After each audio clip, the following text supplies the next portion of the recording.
I have an update on Wade Wilson and his transferring to the Sewanee prison. Okay, so I first want to give all of the credit to Jumpsuit Pablo because all of this information is coming from videos I just watched of him. You can go follow him on here and on the Tube of You and find out all this information. He hasn't been wrong yet. He has people that are in Florida corrections that he's in contact with, so he tends to have the inside info. Now, he brings up a great point.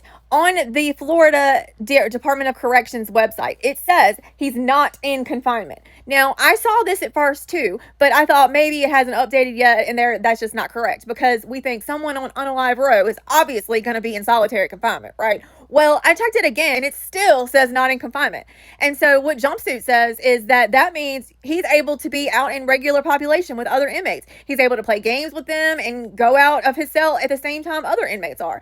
Now, if that's the case, that doesn't seem right because he came from a prison where he was on lockdown 23 or more hours a day. So we're thinking, why are we moving him to somewhere that has better conditions where he can go out and hang out with people, other inmates, and talk to people and have more privileges, right? But then he brings up the point that those tattoos that he got on his face, they had something to do with a gang called Unforgiven that he was never initiated in, and he never had any permission to get those tattoos on his face. So he should have never been associating himself with that gang. The people that are in the Unforgiven are not happy with Wade Wilson because you don't get to associate yourself with a group when you're not in that group.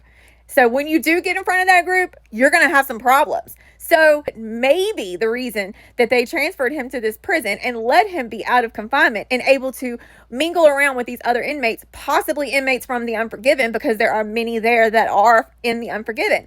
Maybe this was done on purpose because this prison is known to have guards just look the other way and let prisoners handle things amongst themselves, if you know what I mean. Maybe that's what the Florida Department of Corrections wanted all along. He gave everybody so much crap and caused so many issues with staff members. Maybe they're like, let's move him over to Sewanee, put him in front of the Unforgiven, who we know are already furious at him and have it out for him, and then just see what happens. And you know what? It really does make a lot of sense.